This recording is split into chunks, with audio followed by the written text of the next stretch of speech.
everybody. Welcome back. Our next speaker is Abigail Manning. She is heartfelt, compassionate, and cares deeply about improving the lives of others and helping to stop daily traumas from overtaking a person's life. She is also the proud mother of 2 Marines. Well, as proud as you can be if you have 2 Marines. So give her some grace here on the Air Force Base, but I present to you Abigail Manning. Thank you. Good morning. Oh, I love that about the Air Force. I am so happy to be here today because I've been able to listen to so many incredibly great speakers, and I've also been able to chat with a lot of you and get to know some of your stories and what interests you and what you're excited about. And what I love is this pursuit of knowledge, that you want to learn more and more and more. And that's why I'm so happy about what I get to do, because I work with a lot of different branches of the military, and as she said, my kids are both Marines, and so I hear a lot about leadership, and I hear a lot about language. And what I can do is I can put the pieces together to find the commonalities. What do I see? What do I experience? And what I see throughout all of the different branches for leadership are 2 main traits. The first one is be your best. Be the best person that you possibly can be. Expect the best out of yourself. And as a leader, you're going to be looking around you and seeing, how can I pull out the best of that person? How can I help that person see more in themselves than they saw before me? How can we all be better tomorrow than we were yesterday? And the other component is do the right thing. We have that in lots of different languages, right? Like respect and integrity, but doing the right thing. I don't know about you guys, but for me, the right thing has almost always been the harder thing. It's always been the difficult thing. It's always been get up when I've been knocked down. It's do it when you're tired, when you're struggling. Do it no matter what, no matter who's looking. And when you have those 2 commonalities in leadership, man, it's amazing what can happen. The commonalities throughout the branches about language is a little bit more different. Because you guys, I don't know if you realize this, but you don't really speak English, you speak acronym. So you all have your own culture. So what I have found about language, the barrier to really getting to understand people how to bring out their best is not because of the culture's language, it's because of the individual's language. Because language is about what we think, what we say, and what we do. And when we can align great leadership with great language, then what happens is we're able to talk about behavior problems in a way that in the same exact conversation that we're addressing the problem, we can also be building people up. So when does language start? It starts when we're little babies and we reach out into the world and we say, am I safe? Is someone going to come get me? Does someone care about me? What are my needs? What are my likes? What are my dislikes, right?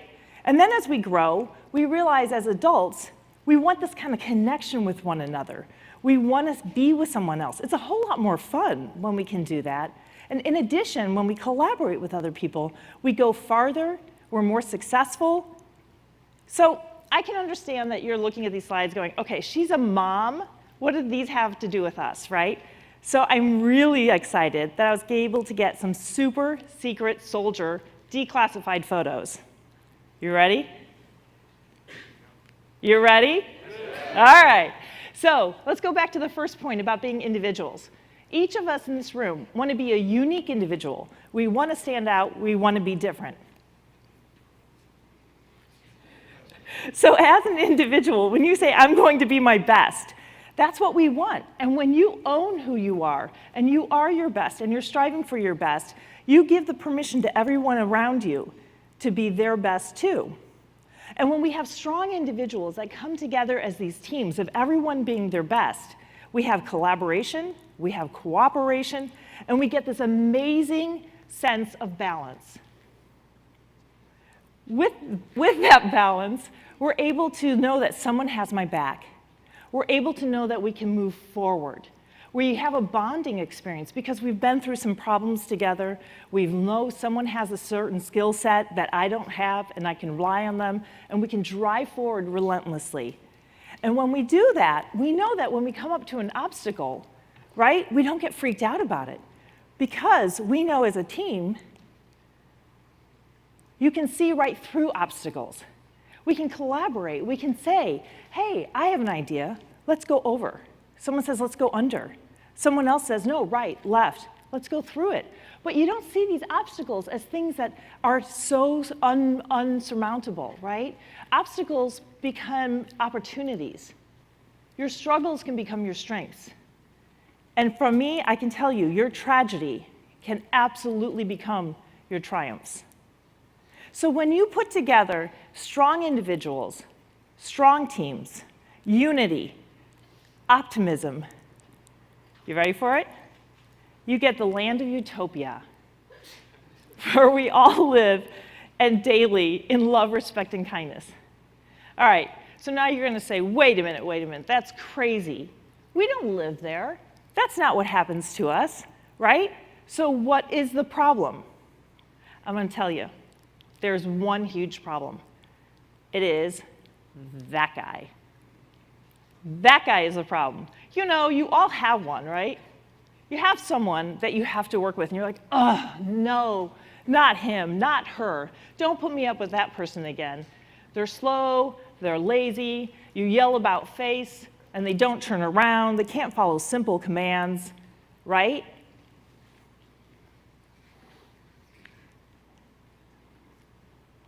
So as leaders, we need a strategy. Like, it's easy. We need to know that it's okay for you to initially have this, what is wrong with you? We have been over this over and over and over. I can't understand. You are a malfunction. You don't fit in. You're not smart. Right? It's easy to feel that way. Kind of human nature. And think about it. We're all running a little bit low on our fuel tanks. Lack of sleep, you physically hurt, you've had a fight with somebody, you have a big bill you have to pay. So that's when we as leaders go, okay, you know what? I'm going to step back. I'm going to take my time, because what I really want to do is I want to be able to take a step forward and be the best leader I can be. I want to be the best person in pulling them up. And I'm going to do the right thing. So why is that so hard? Why is it so hard for people? It's because it's called what I call purple threads. Purple threads are your personal beliefs. They're limiting, self-sabotaging thoughts that we all have. We get them from the time that we're babies to adults. They're those limiting statements of you're not enough, you're not smart enough, you're not good enough, you're not tall enough, you're not good looking enough, no one's going to like you, right? And they get woven into you so that you actually start believing them as your truth. These purple threads become your personal thoughts, which become your personal truths, which then become your personal triggers. And because they are actually hardwired in our brain and woven in our cellular body, they have to be physically torn out, and psychologically torn out, and physically trained to remove them so that you no longer believe these limiting statements. And the interesting thing about purple threads is that you see them. They're so vivid to you. It's all you can hear. It's all you can see. But to the outside world, you don't see them. You're not aware of this, right? They look wonderful. So let me give you an example of that. A lot of people look at me and they think, oh, wow, you have this amazing, wonderful life. Your life is so easy. I can't tell you how many times I've heard that one. Your life is so easy. My daughter was just rotated out of HMX-1, so presidential helicopter. My son is in intelligence. They did really good. I'm really proud of them. They're outstanding individuals. I get to travel around the world and see these amazing places. I get to work in front of people like you. I work across the military. One of my co-teachers is a former Rear Admiral. He was a commanding officer at Camp David. I work with 2 CIA global executives. I mean, it's a pretty cool life that I get to live. Like, I'm really kind of pinch me sometimes, right? But I can tell you, like the person in front of you, the person behind you, the person you respect the most in this world, like everyone in this room, I too have purple threads.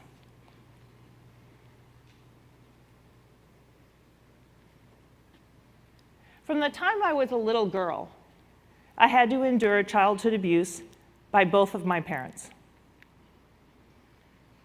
After 10 years of marriage, when my money ran out, so did my husband, leaving me with a 5-year-old and a 2-year-old to raise until adulthood all by myself.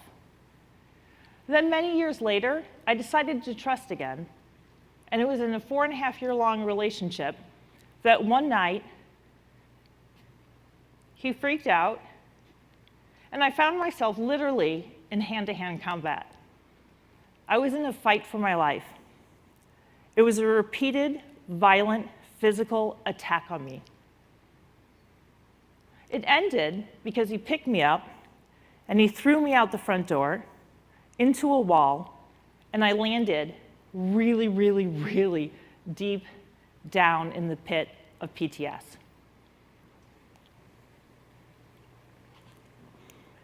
When you're in the pit, when you have your problems, you need a strategy. I looked up from that pit and I saw these amazing kids staring down at me. It was the first time that they saw this strong, independent, I can do it, I can, I try, I will. All the things I taught my kids is the first time they saw me not able to eat, not able to sleep, not able to go outside, never having my back to anybody. It was scary. It was beyond scary. So I needed a strategy. So that's when I came up with this purple threads idea, right? So I needed some humor thrown in there. I was like, okay, what is this going to look like? I had to have artwork. I had to have language behind it. I had to understand it in my head. It had to make sense to me. I had to have some self-awareness. I had to have self-ownership, because I took a little vow when I was 8-year-old that the abuse would end with me. And in that dark pit, I felt like I failed. I felt like I was not giving my kids the life that they deserve and that I wanted them to have. And I wanted to do better. So I made up all this stuff because it helped me and it reminded me, oh yeah, that's right, that's a lie, that's not truth. I am worthy, I am good enough. And the other strategy, I'll be honest with you, you can't do it on your own. And I'm kind of a strong, independent chick, and I don't really like saying, I'm weak, help, dinosaur arms, get me out of here. But I realized there was no way I was getting out of that pit without help. So I reached out and I asked for help. I don't know how to do this alone. I'm stuck. This is not okay, can't keep going like that. So I had someone throw down a ladder. When I realized that I couldn't climb up that ladder by myself, as strong as I think I am, I couldn't do it. So I went to the crisis center. And you know what they did? They jumped in the pit with me. I'm like, no!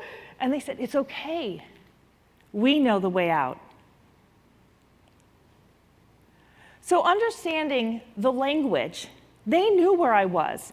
They knew how to talk my language. So there's a couple different ways of doing language. The first one is about unity, cohesion. There's everybody's equal. I'll be honest, I have yet to really find this on a routine basis. It comes, it goes, it's here, it's there, but in a real utopian world, that would be wonderful. What I find is the middle one. I know you guys have seen this one. The old knife hand, right? Military knife hand. It's clear, it's calm, it has a direction, it's a purpose, it makes sense. The last one up there is called finger pointing. Finger pointing is the essence of shame, blame, judgment, and isolation. And the reason I personally call it finger pointing is because my dad, from the time I was really, really tiny, would come up with his index finger and pound it on my chest, right over my heart, with every single time he had something to say to me. You are stupid, you are dumb, you are lazy. Any success that you have is a fluke. The world is going to chew you up and spit you out. You are never going to make it, and you are not liked here, meaning in my family. So I don't care your rank, your power, your position. I don't care where you are in your life, as much work as you've done. If you still have purple threads in you, and you have people doing finger pointing language at you, and then you have wave of stress, this is honestly how it makes all of us, even our biggest warriors, feel. And why is that? Why do we go back to this state and we don't even know how we got there and it happens that fast? It's because the purple threads are consciously and subconsciously woven in. And unless you pull them out, the more finger pointing that you get, the tighter those knots. And what happens is they become marionette strings. And then you go into fight, flight, and freeze. So that guy that you're yelling about face can't hear you because he's in this state. He's in this moment. And I wish I could say that, it kind of ends there, but it doesn't. What happens is it will continue to grow, just like any kind of problem. You ignore it, it grows. It gets bigger. It gets into a larger problem. So these types of behaviors then become manipulations, which then move into harassment, which then move into abuse.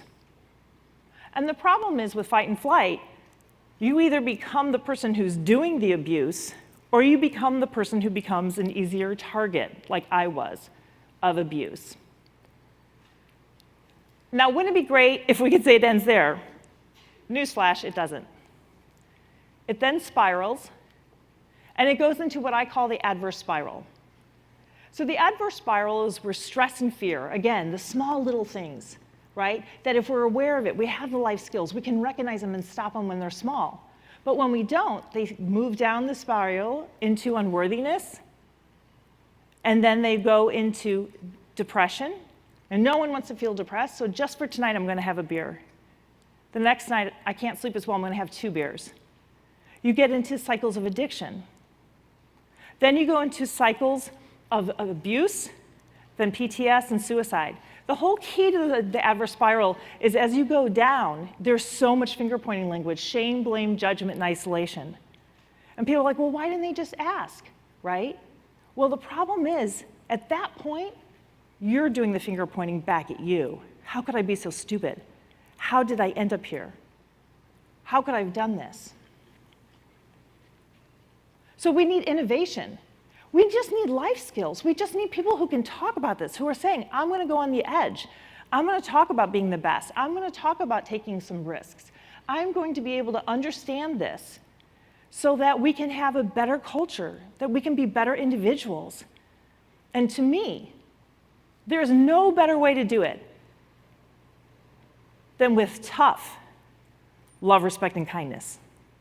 Tough love, respect, and kindness means I care about you, and I am not going to let you walk with a crutch. I'm not going to let you run with a limp, because I am here for you. So remember what we think, what we say, and what we do? So what we think is not, what is wrong with you? What we think is, what wrong has been done to you?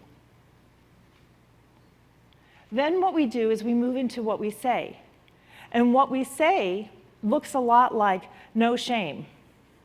Hey, dude, we all have purple threads. We all do. No judgment sounds like it's to be expected. Look what you've been through. Look at what you've done. Look at all the pressure we're under. It's totally to be expected. Yeah, but I did this to myself. I was the one who started this. That's okay. That's okay. It's to be expected. So that's shame, blame, judgment, and the last one is isolation. This is where, as leaders, it's really critical. You build the bridges before you need them. You prove that you're a person to bring people together, not a bulldozer that pushes them away. And you say, you're not alone. I care. I care about you. And trust me, you can come to me and tell me anything. And I honestly care about each and every one of you here. I truly do. I have been the first confession for many people when they didn't have a safe place to go, to say, this happened to me. And I welcome you to do that. You can reach out to me. And then you've got to find other bridges. We each need at least 3 bridges that we can go to. And then the last one is what we do, right? So do you get up early? Do you have their back? Do you say, I'm going to lift that pack, I'm going to carry the weight? Now, it's not yours to carry for them, to take off of them. That's theirs. They've got to own their purple threads. And that's when you can say, you know, Abigail, that's a purple thread. And I can say, got it. You're right. That's my stuff. And you can have those types of conversations with one another. And someone can look at you and say, that's your purple thread. Because you know each other and you care about each other and you have each other's back.